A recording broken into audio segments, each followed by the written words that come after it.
two in blue, are they conflicting with one another?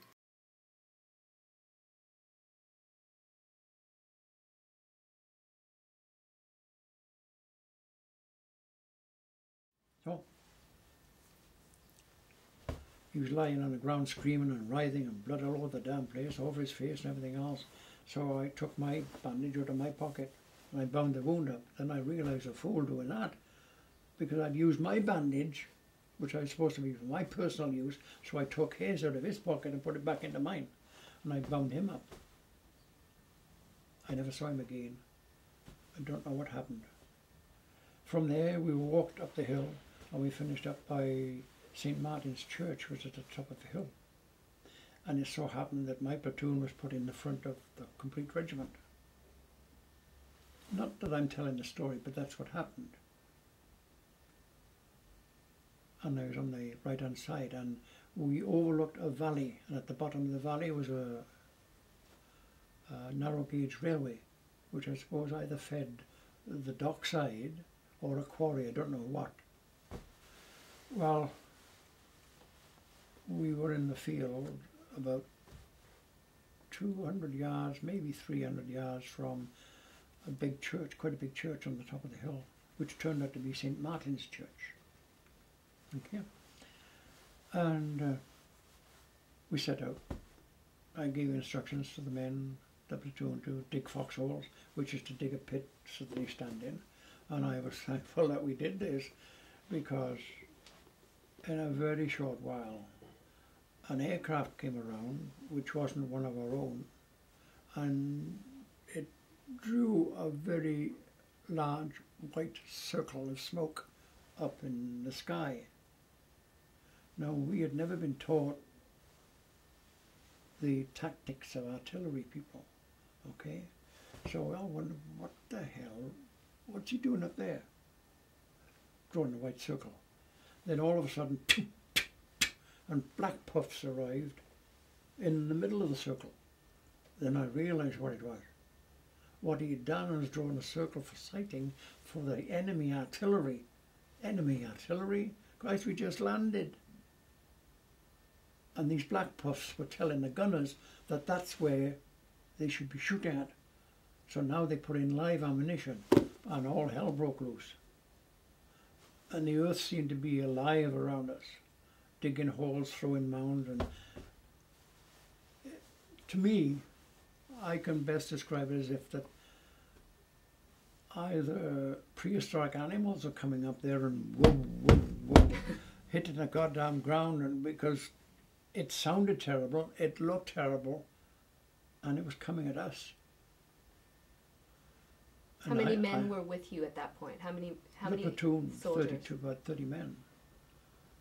About 30 men. And I realized that if we stayed where we were going to be blown to pieces like the people were in the First World War. So I gave instructions to them manually to spread the word, like 2 by 2, get the hell out of here and get in the street. Get in amongst the houses. Were you being shot at from the aircrafts or on the ground? No. Artillery. Just artillery. Artillery on the ground. I mean, the artillery must have, I don't know, it must have been miles away. But the plane had indicated where they should be With shooting. this white circle. And that's when the black spots were their shells gave them the range. So they're using the same range as the black spots up there. They knew the shells were going to land here, right on top of us. And that's what was happening.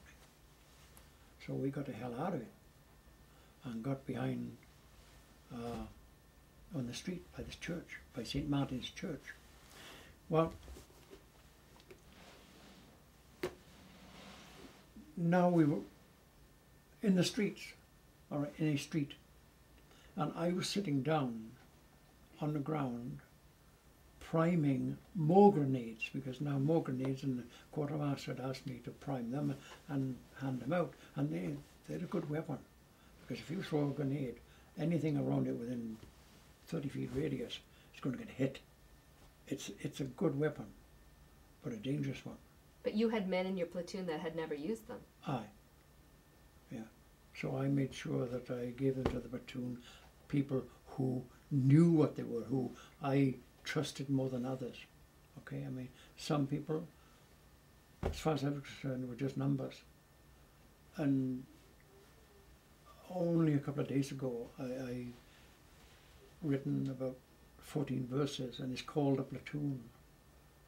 And I mentioned, to me, I cannot remember their names, and they are faceless, but they were 30 men who trusted me, 30 men who listened to me, 30 men who I was responsible for.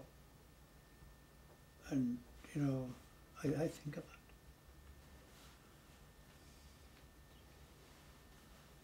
I was sitting down priming a grenade when I'd been there for a while by a very small shed. It was like a big garden shed. And that noise was going, and it was a zinger. And I knew it to be a rifle shot. I guessed it to be a rifle shot. But why the hell was it hitting the ground near me? Then, oh, you son of a bitch, you must be up in the church tower. And he hadn't allowed for the alignment from the height to the ground. But he was in the right direction. And but for the stone wall of the shed, he would have been getting me. So I'm going to get you out of there. So I shouted to platoon member, get Fitzgerald and get him to get up the boy's rifle up here and bring ammunition now. So Fitzgerald brought it up, and I set up that boy's rifle, which is in the British Army it was an anti-tank rifle.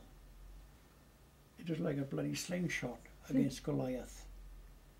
It's a little bigger than an ordinary rifle and fired a shot or a bullet about as thick as my finger against a tank which has anything up to 4 inches of solid steel reinforcement.